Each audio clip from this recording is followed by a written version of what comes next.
기도하겠습니다. 거룩하신 아버지 하나님 감사합니다. 이 시간도 하나님의 생명의 말씀 앞으로 우리를 인도하시고 하나님의 말씀을 우리 마음에 심고자 하여 귀한 시간을 허락하신 하나님 감사합니다. 성령님 함께하여 주셔서 충만하시고 선포하는 자의 입술을 주장하시고 듣는 자들의 귀를 주장하여 주시옵소서. 은혜가 넘치는 시간이 되도록 인도하여 주실 것을 믿사옵고 감사드리며 예수님의 이름으로 기도하옵나이다. 아멘. 이 시간은 마태복음에 나타난 아브라함과의 계약에 대한 말씀을 앞 시간에 전했던 말씀과 이어서 말씀을 드리도록 하겠습니다.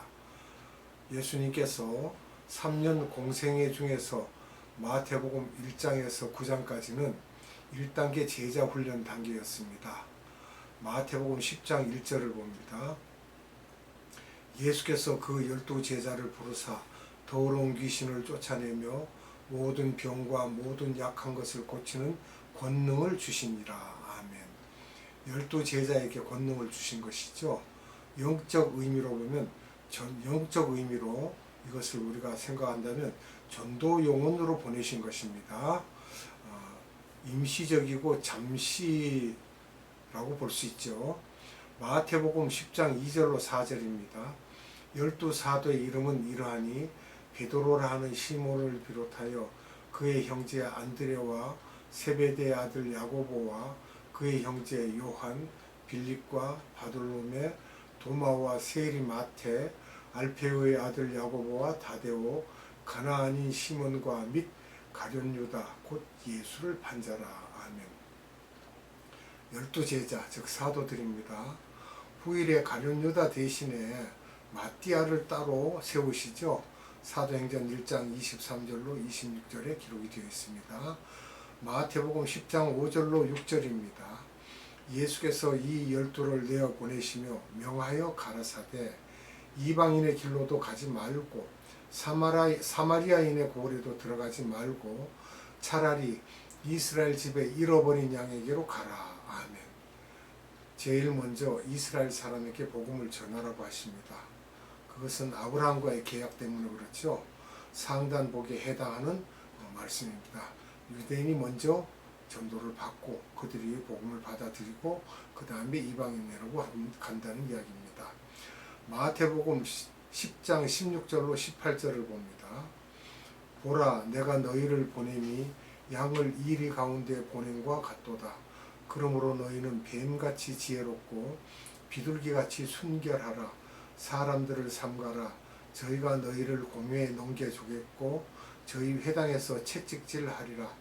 또 너희가 나를 인하여 총독들과 임금들 앞에 끌려가리니 이는 저희와 이방인들에게 증거가 되려 하심이라. 아멘.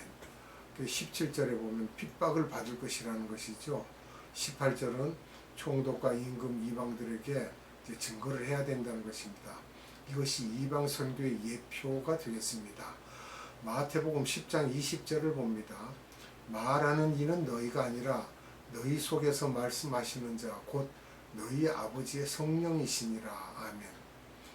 우리가 위급하거나 당황하거나 어려운 일을 닥칠 때 무슨 말을 할 때 우리는 우리 입으로 말한 것 같으나 우리 입을 주장하시는 하나님께서 영을 우리에게 부어주셔서 성령께서 우리 입을 주장하시고 말씀을 하십니다.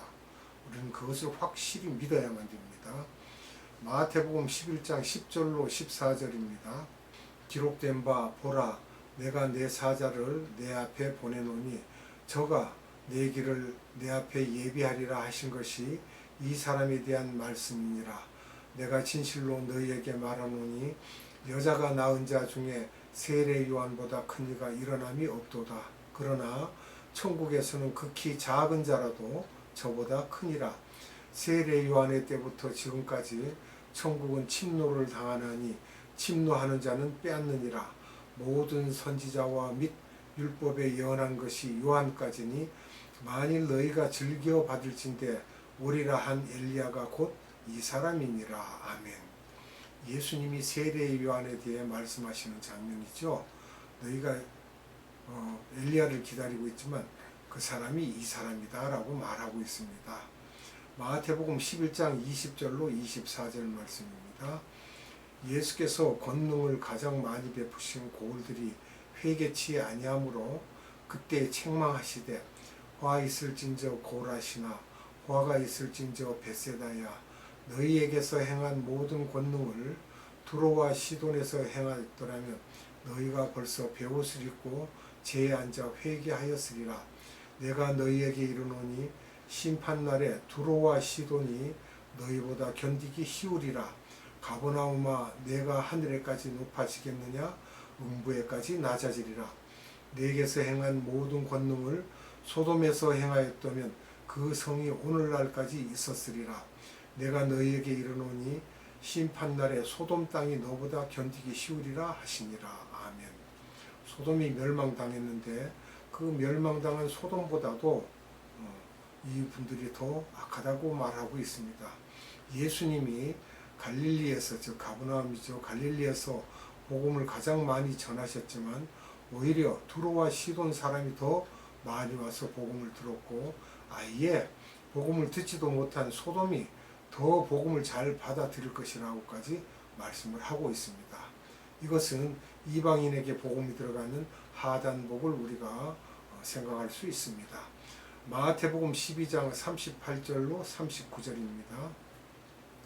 그때 서기관과 바리새인 중 몇 사람이 말하되 선생님이여 우리에게 표적 보여주시기를 원하나이다.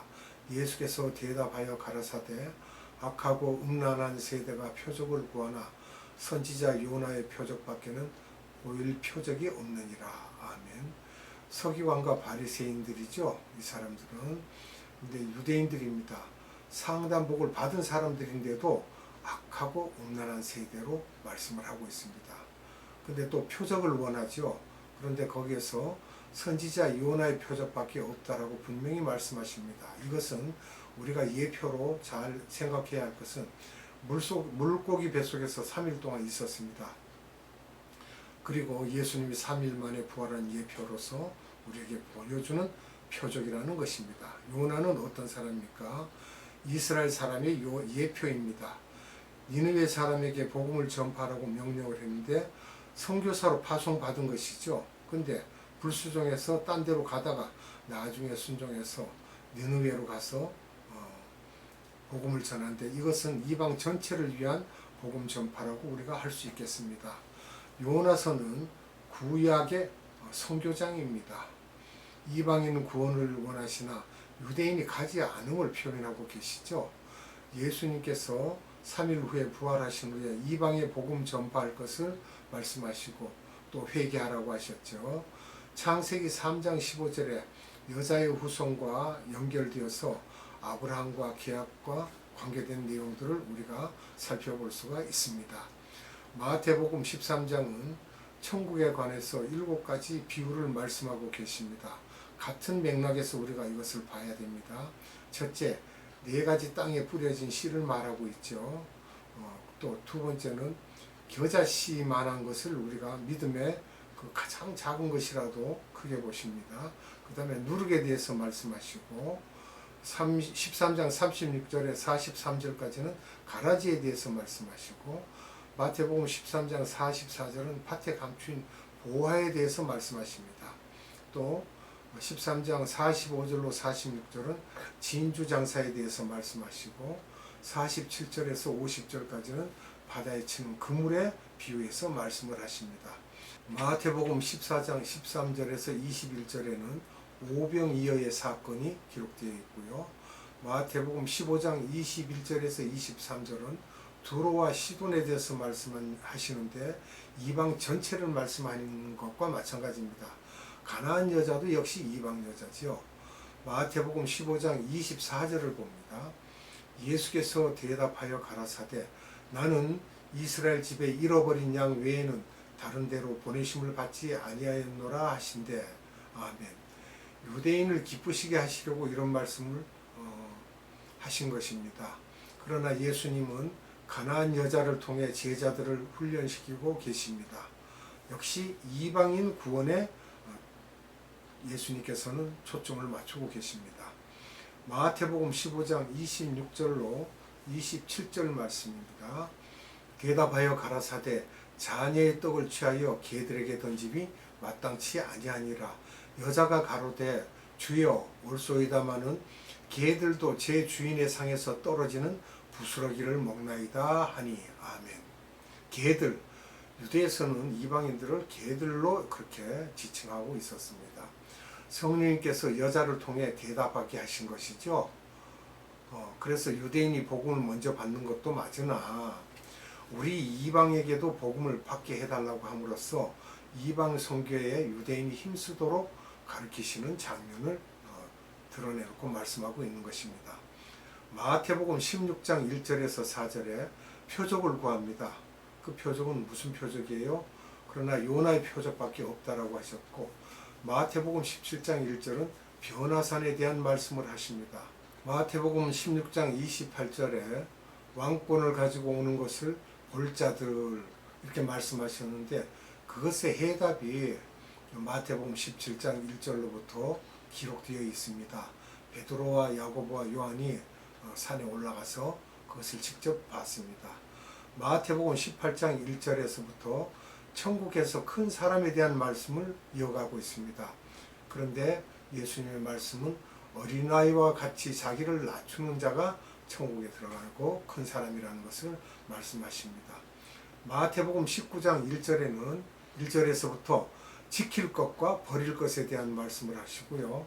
마태복음 20장 1절에서 13절은 천국의 원칙을 말씀합니다.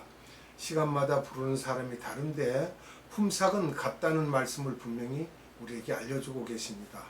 품꾼의 부르심과 대가는 하나님의 뜻대로 주시는 것입니다. 우리가 받을 상도 하나님의 뜻에 합당하면 많이 주실 것입니다. 마태복음 20장 14절에 내 것이나 가지고 가라. 나중은 이 사람에게 너와 같이 주는 것이 내 뜻이니라. 하나님의 뜻이라고 말씀하셨습니다. 유대인이 먼저 복음을 받았으나 나중에 복음을 받은 자도 같은 품삯을 주신다는 것입니다. 우리에게 주시는 그 복은 먼저 온 자나 나중 온 자나 가리지 않고 주님의 뜻대로 주신다는 것입니다. 이스라엘은 2000년 전, 한국은 1800년대에 우리가 하나님의 말씀을 받아들였죠. 그러나 상은 주님 뜻대로 받을 것이라는 것입니다. 마태복음 20장 27절로 28절입니다. 너희 중에 누구든지 으뜸이 되고자 하는 자는 너희 종이 되어야 하리라. 인자가 온 것은 섬김을 받으려 함이 아니라 도리어 섬기려고 하고 자기 목숨을 많은 사람의 대속물로 주려 함이니라. 아멘. 지도자 측면이죠. 이방인 복음화를 위해 섬기라는 말씀입니다. 교회나 우리의 삶 속에서 적용하고 내가 먼저 주님을 섬기는 일을 해야 됩니다. 마태복음 21장 1절에서 11절은 예루살렘 입성에 대한 말씀이 기록되어 있습니다. 종려주일이죠. 마태복음 21장 12절 봅니다.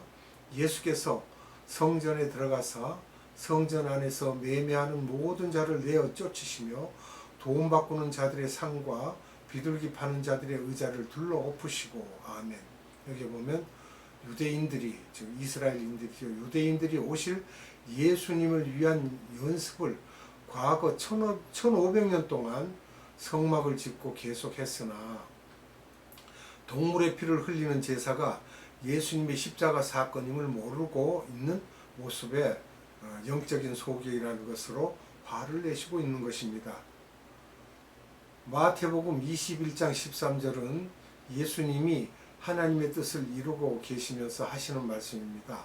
이 내용은 이사야서 56장 7절에도 기록이 되어 있죠. 내 집은 만민의 기도하는 집이라고 하였습니다. 그리고 마태복음 21장 14절은 소경과 저는 자에 대한 말씀을 하신데 역시 이방인입니다. 또 15절은 아이들이라고 했습니다. 철없는 이방인, 대제사장, 서기관 이런 사람들은 유대인들이죠. 또 16절을 보면 마태복음 21장 16절은 아기와 젖먹이들이라고 말씀하셨는데 역시 이방인들을 일컬어서 말씀하고 계십니다. 즉 이방 선교를 우리에게 말씀하여 주고 계시는 것입니다. 마태복음 21장 19절입니다.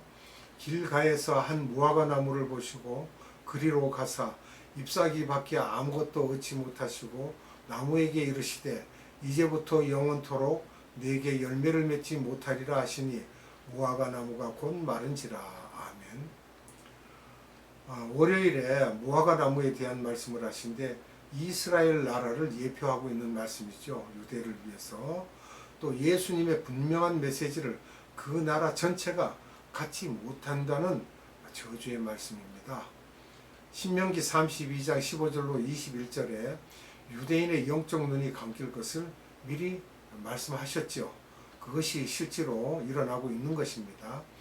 복음을 받고도 전하지 아니하면 우리도 영적 유대인과 같다는 말씀입니다.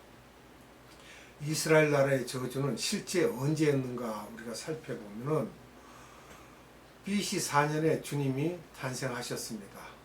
그리고 AD 30년이 마태복음 21장 19절에 기록되어 있는 내용들입니다.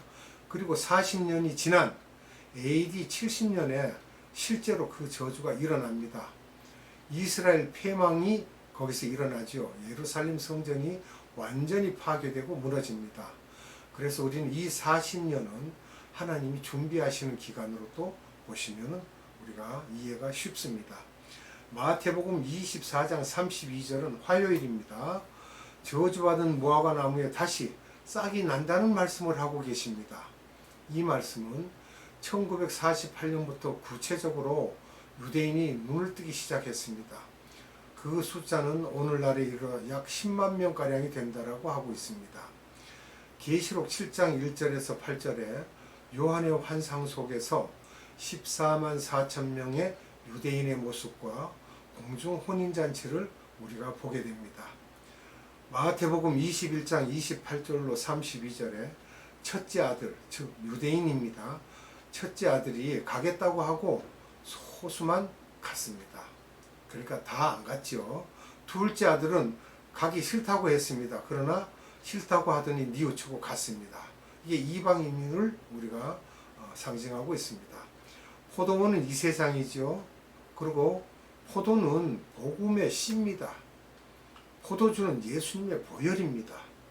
우리가 이렇게 성경을 보실 때 이해를 하고 보십시오.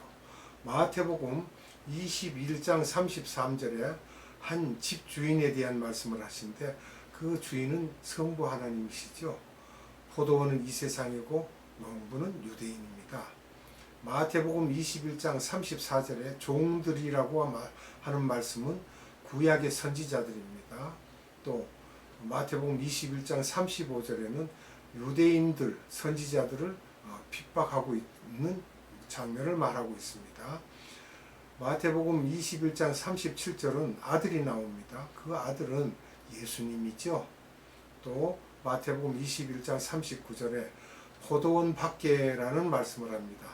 그러면 예루살렘 성전 밖에 우리가 이렇게 알 수가 있습니다. 그리고 마태복음 21장 41절에 다른 농부들 이렇게 말합니다. 이들이 곧 이방인들입니다. 하나님의 계획 속에 아브라함과의 계약들이 이렇게 이루어져 가고 있는 것입니다. 우리가 재림가주의 비유를 보면은요, 마태복음 21장 1절에서 4절까지 보면 혼인잔치가 나옵니다. 공중 혼인잔치죠. 유대인과 이방인의 관계를 우리가 아브라함과의 계약이라는 말씀으로 우리가 새겨서 들어야 될 것입니다. 마태복음 22장 6절을 보면 종들 이렇게 하고 나오는데요. 구약의 선지자들이죠. 유대인들. 그리고 마태복음 22장 9절에는 사거리 길이 나옵니다. 사거리 길은 역시 이방을 지칭하고요. 사람들은 이방 사람들을 말하고 있는 것입니다. 마태복음 22장 11절로 12절에 예복을 입지 않은 한 사람이 나옵니다. 예복이 무엇입니까? 계시록 19장 8절에 빛나고 깨끗한 세마포라는 말씀이 나오고 그 이야기는 성도의 옳은 행실이라고 말씀을 하고 있습니다. 또 마태복음 22장 13절에 슬피 울며 이를 갈미 있으리라 말씀하시는데요. 하늘나라에 갔지만 후회할 것이라는 말씀입니다. 마태복음 22장 14절을 보면요. 청함을 받은 자는 많되 택함을 입은 자는 적으니라. 아멘. 택함을 받은 소수만 세마포를 입는다는 것이며 공중 혼인잔치에 초청될 것을 알고 있습니다. 지도자 계급이 되려면 미전도 족속에게 복음을 전하는 그 일을 해야만 우리가 지도자 그룹에 속할 것입니다. 사도 바울의 신학을 우리가 이어받아야 될 것입니다. 사도행전 9장 15절을 봅니다. 주께서 가라사대 가라, 이 사람은 내 이름을 이방인과 임금들과 이스라엘 자손들 앞에 전하기 위하여 택한 나의 그릇이라. 아멘. 마태복음 28장 19절로 20절입니다. 그러므로 너희는 가서 모든 족속으로 제자를 삼아 아버지와 아들과 성령의 이름으로 세례를 주고 내가 너희에게 분부한 모든 것을 가르쳐 지키게 하라.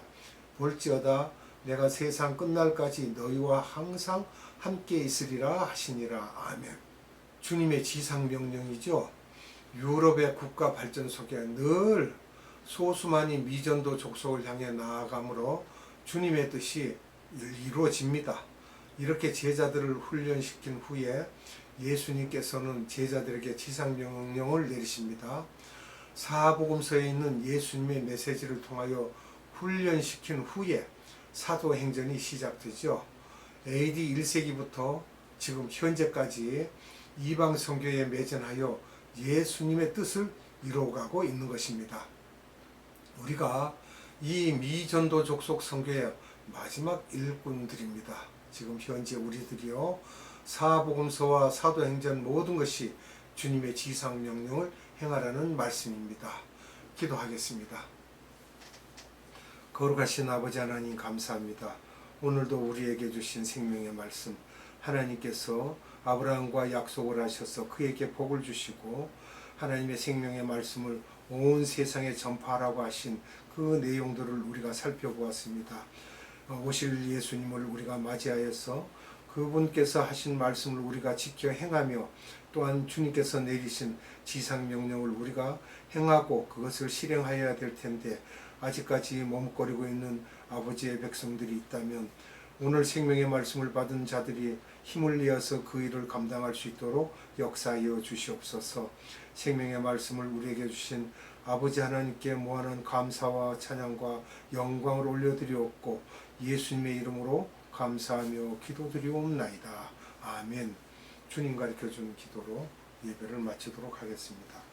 하늘에 계신 우리 아버지, 아버지의 이름을 거룩하게 하시며 아버지의 나라가 오게 하시며 아버지의 뜻이 하늘에서와 같이 땅에서도 이루어지게 하소서.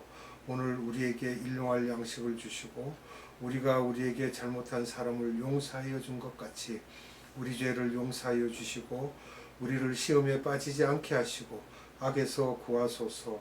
나라와 권능과 영광이 영원히 아버지의 것입니다.